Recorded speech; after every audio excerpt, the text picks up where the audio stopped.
Yeah, how does a wing work? I don't know. It makes a plane go up in the air. Welcome to the superpilotish channel. My name is Graham Wilson, and today in my basement, I'll be talking to you about wings. And I'm not like an expert, but there's a lot to know about wings. So let's get back into the history of wings. How does it all work? You can get really, really complicated on this. But I think probably if you really want to do, you don't know too much about it and you want to really get into it, there's a book called Aerodynamics for Naval Aviators. And that was a textbook that we used in college years ago. I took one course in aerodynamics in college, and that was the textbook. And so, they got pretty complicated about, I don't know, lift, drag, all this other stuff, downwash, upwash, compression, and compressibility, this formula, that formula, the coefficient of lift, blah, blah, blah, wings, there's a lot to it. So, but, if you think about it, back in the old days, the Wright brothers were sitting there mucking around in Dayton, Ohio, saying, like, hey, we got our bicycle shop here. Let's get some wood together. We'll make it like a kite, So we got some wood, we got some fabric. Kites go up in the air. Okay, we'll throw an engine on it. Yeah. Hey, we'll put some bicycle wheels on it. We got those lying around in the corner. So when airplanes were first getting developed and wings were first getting developed, no one really knew too much about them. They're just like, yeah, see if it works. Kind of a trial and error type thing. And so they developed the wing. The interesting thing about that is that in the olden days, they made the wing, and then later on they figured out, well, let's do some math on this wing and figure out how the air works and how everything else works with it. Then we can have computers to kind of do all the math, and then we don't have to keep changing the shape of the wing and seeing how it works in the wind tunnel. And so it was okay. So another little story there. Okay. Yeah, we'll say, hmm. It's almost hard. I guess we'll start right back at the beginning. So you got the Wright brothers, right? And then around, oh, hey, Shecky, uh, around like World War One, that's right around when a lot of airplane wing development happened. It was like, it's always during these wars, World War One, World War Two, Korean War. That's where they find out, okay, we need something way better. Let's do it, engineers. How do we go out there and kill those guys faster? Oh well, not my thing. But anyways, back in World War One, so when I was in Dayton, Ohio, at the Air Force Museum there, they had a couple of old wind tunnels there. They're really interesting. They were from right around 1916, 1918. And it was like they're all made out of wood and varnished and everything like that. It's like old school, right? 100 years ago, they were using wood for everything. And so they started the United States started kind of standardizing wings. And they came up with this what they call NACA, which is the precursor to NASA. So it's NACA. Where's my whiteboard? Let's write this down here. Take notes. No, you don't have to take notes.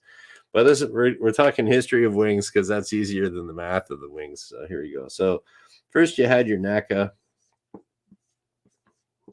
And 1915, the Americans came up with NACA. So that is the National Advisory Committee for Aeronautics. I had to write that down. So there we go. So they were trying to standardize kind of wing design, propeller design, all this other stuff, and try to make better, I don't know, better planes, better wings for World War One. And so NACA came up, and that stuck around till 1958. Thank you, Wikipedia, for telling me that.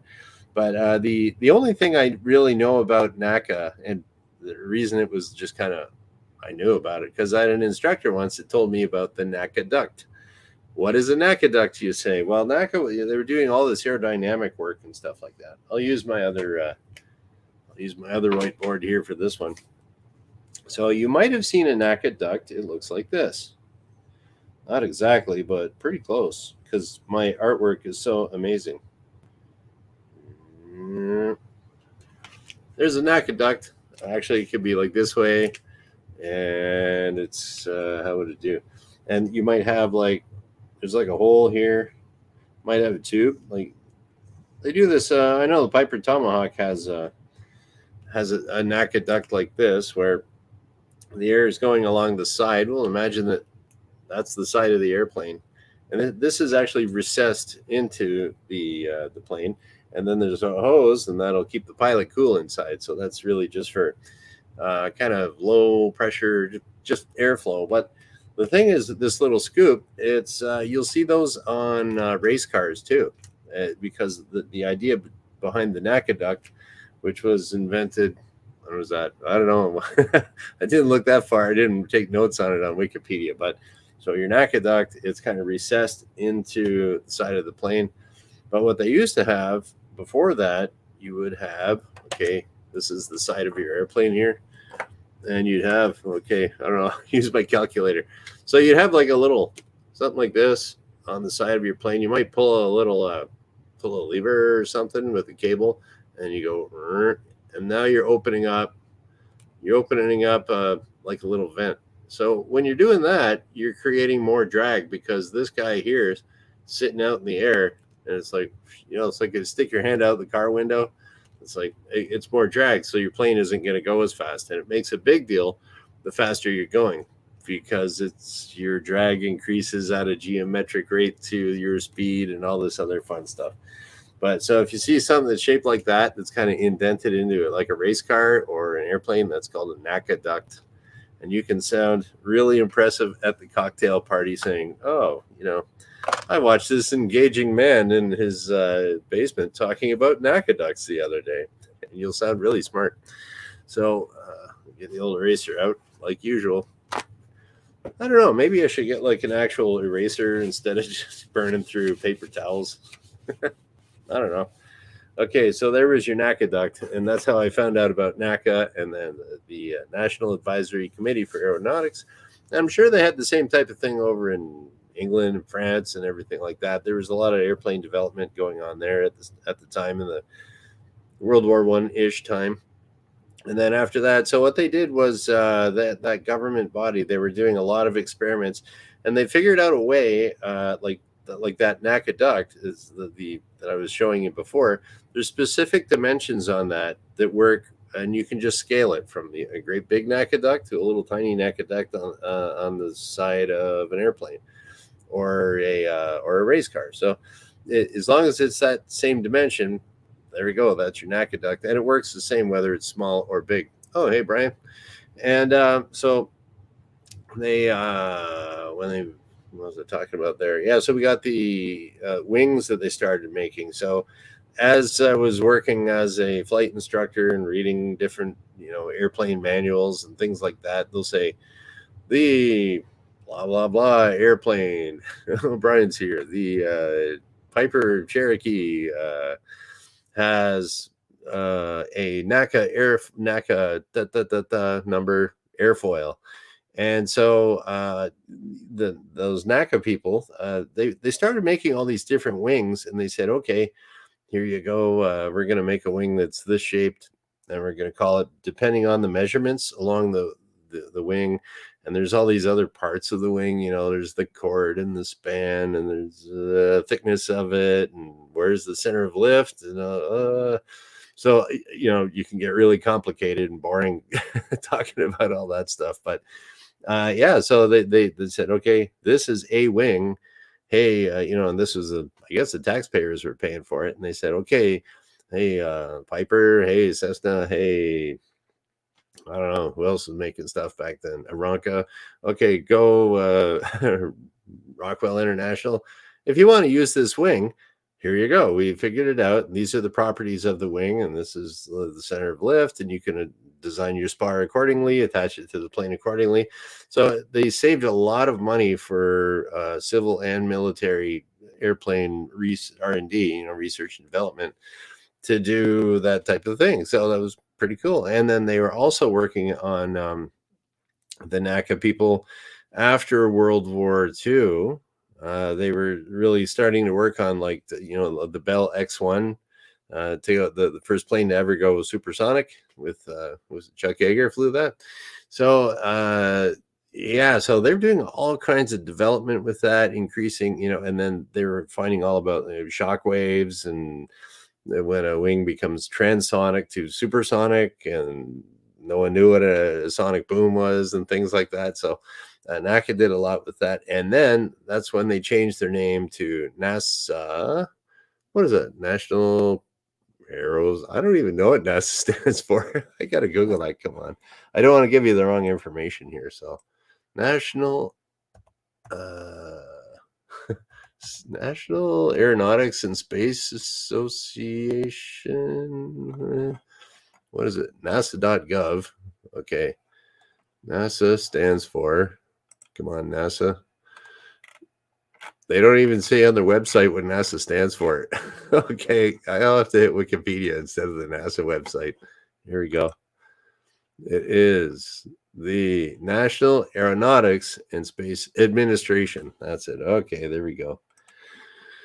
Yeah. So in 1958, NACA changed into NASA, National Aeronautics and Space Administration, because in 1958 they started going into outer space, like sending satellites. They're thinking about that kind of thing.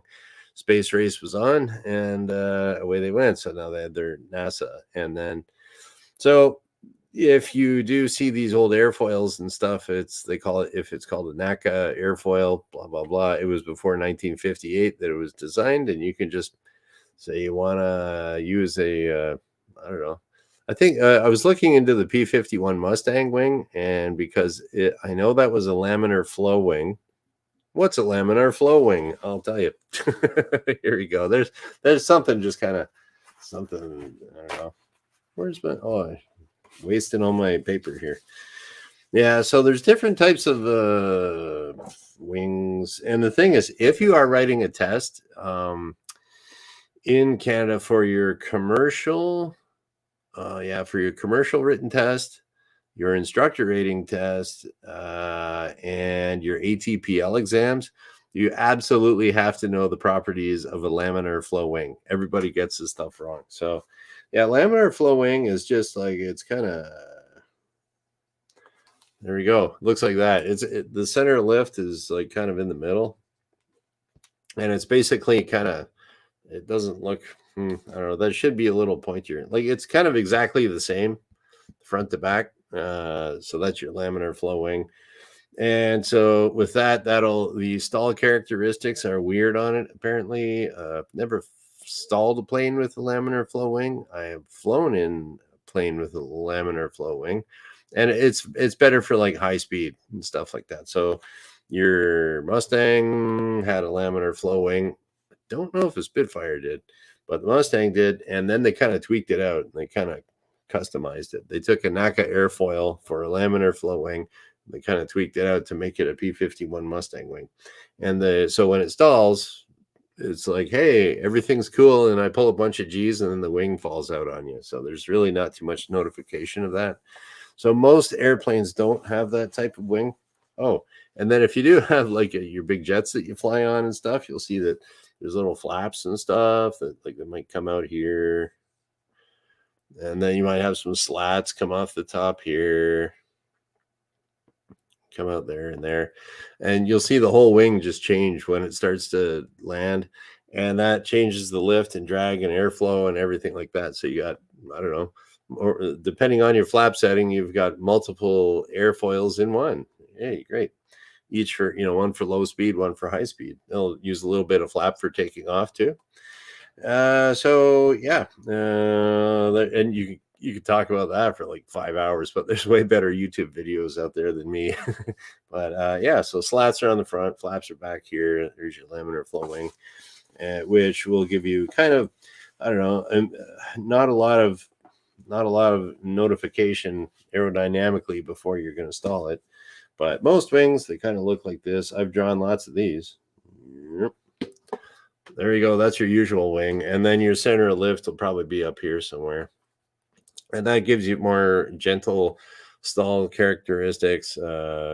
well, not gentler, but you'll have a little bit of warning because the air kind of comes over here, it sticks, and then when you're going to stall, it gets all kind of turbulent, and when it's like that, there's no lift. So once this moves up to the front, you got no smooth air there, and there, no smooth air there, and yeah, you're gonna be that wing ain't flying anymore. It needs nice clean surface. That's why you can't fly with snow on your wings.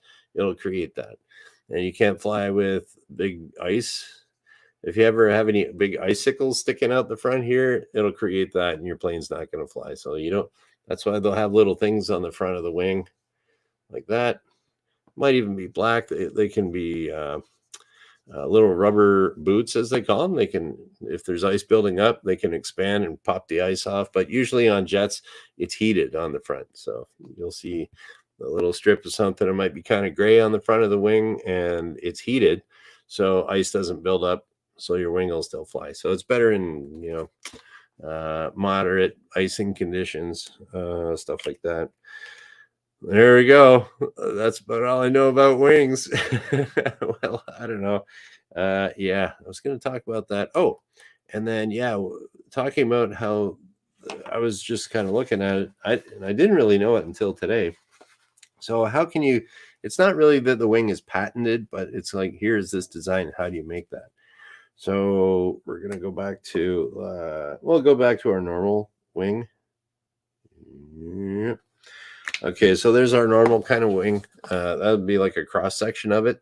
But if you ever look at wings, they have it might be tapered at the end. It might get a little skinnier at the end, and it's fatter by the fuselage. So the distance between here and here will change throughout the wing. So how do you actually, how do you measure that? So it's the same all the time. So yeah, there's like these little ribs. Okay, we're gonna make a wing here. Let's make a, I don't know, Spitfire wing, because Spitfires are cool. All right, there's your Spitfire. But then all the way along your Spitfire wing, there's little cross sections, like little chunks of aluminum, depending on the whatever width they determined for the design. And these little ribs kind of go like this on the inside of the wing to hold it together. And there's a skin of aluminum that goes over that, or it could be fabric too, or wood. So yeah, so you got these ribs, and then depending on the width of it, you'll say, okay, rib number one, it's got to be this long, this thick, at this point, from here to here, and there's, or even from here to here, and then up here at like, so there'll be different thicknesses here, and yeah, so all the dimensions of that little rib will be on a chart, and then you go rib number one, rib number two, rib number three, rib number four, all the way down the wing. And then that's how the wing is designed. If you copy all those dimensions properly, and you can make yourself a Spitfire wing at home, or laminar flow NACA number blah blah blah wing. Those numbers are publicly available because they did the research on that. So I don't know, that's kind of cool the way they did that. And yeah, then I was thinking into like, well, because I've never actually built a plane, but so you got these ribs like this, and then, well, how do you know what the radius is supposed to be here? That's the machinist in me thinking, what's the radius between this point, that point, this point, that point? Like, there's got to be some kind of it's not exactly the same all the way, or is it a certain radius here up to here, and then you got a different radius here, a different radius there? I don't know. But then that got me thinking about wing design some more, and computer aided design. And so computer aided design, I'm going off of memory here, was invented by Boeing, actually. So you're designing, everyone designs stuff on the computer, and they can move the shapes around on the computer and stuff. That was invented by Boeing back in the 60s. Can you imagine the computer they'd need for that? It'd be like the size of a building. And so the reason you have computer aided design now is because the engineers needed that tool to design wings for, I don't know. I think a newer wing for a 747 was designed that way. But don't quote me on that. But I know it was Boeing that was doing that. And so the engineers said, "Well, we're getting tired of using our slide rules here. Let's see if we'll get this new computer thingamajig to do all those calculations." And you would have to do different calculations at all different parts of the wing, and then to simulate the air flowing over it, you'd have enough math for that, and then you just crunch a whole bunch of trigonometry and everything in there, and you can say, "Oh, look at that! According to the model, it'll separate back here. Okay, that's no good. We need it at this speed and this angle of attack. We need it nice and smooth all the way." So those engineers, man, that's you give them a puzzle and they'll figure it out. So yeah, so there you go. Computer aided design that was created by an engineer to design wings, and then now you can do whatever you want with computer aided design. So all right, does it tell you how a wing flies? Not really. Oh, actually, I'll show you how a wing flies. I'll get the old KD, KD12X. So you go like this, you get lots of speed, and then you go like this a little bit, and then it goes up. That's how it flies. So keep it simple, stupid.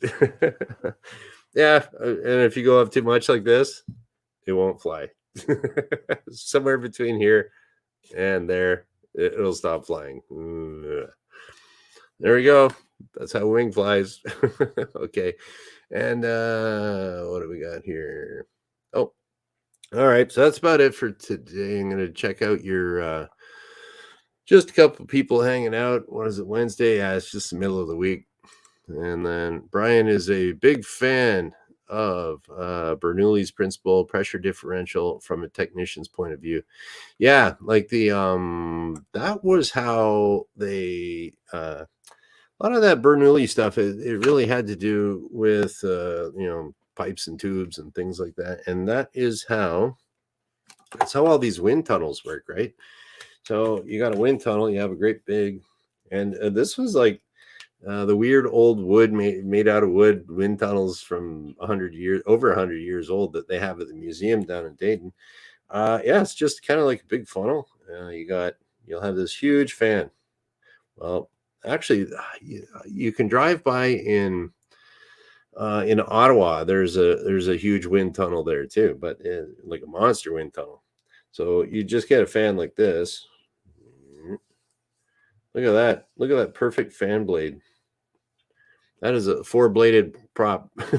Okay, so you get that sucker moving around, and then you just funnel it down like this.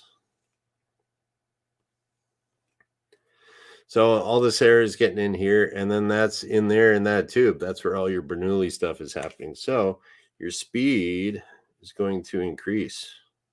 Ooh, because maybe it's coming in here at like, I don't know, 5 miles per hour or something. And then by the time it gets here, it could be like 60. So if the whole thinking there is you get this big enough and you get this small enough in here, you can get it going or whipping really fast, like, up to, like 1,000 miles an hour or whatever, if this is big enough. And they got these gigantic fans in Ottawa. There's and it's just huge, but they're kind of like that, and then they funnel it sideways because you can't have it like that. But anyways, yeah, so what is that? Good old Bernoulli. Okay, so as that speeds up, the speed increases, the pressure will decrease.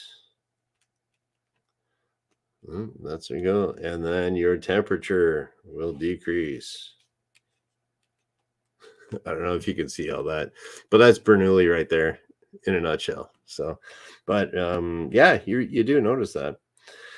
Yeah, I think I get that around the corner of my garage. I got this one corner of my garage. It's always the coolest place in the yard because there's another garage kind of close to it, and I think the wind funnels through there. The speed increases, the pressure drops, and I think the temperature might drop a couple degrees through the little crack there. That's my imagination. There's also a tree there giving shade. So, all right, good old Bernoulli. Yeah, I guess you can't really talk about wings unless you talk about Bernoulli, eh? So, all right, even though there's a huge debate between, they teach Bernoulli and then they teach all that other stuff. Is it Newton? Is it Bernoulli? And I pull back on the stick and the nose goes up in the air. Or pull back on the yoke, push forward on the yoke, the nose goes down. All right, that's all you got to know. Okay, cool. And yeah, so today is Wednesday. And yep, yeah. Okay, I was going to tell you my plans, but I'm going to keep them a secret because they might not work. Okay, so I'll be back on Friday because I do this Monday, Wednesday, Friday at noon Eastern. And yeah, we'll just kind of shut her down. So there you go. Thank you for watching. Bye.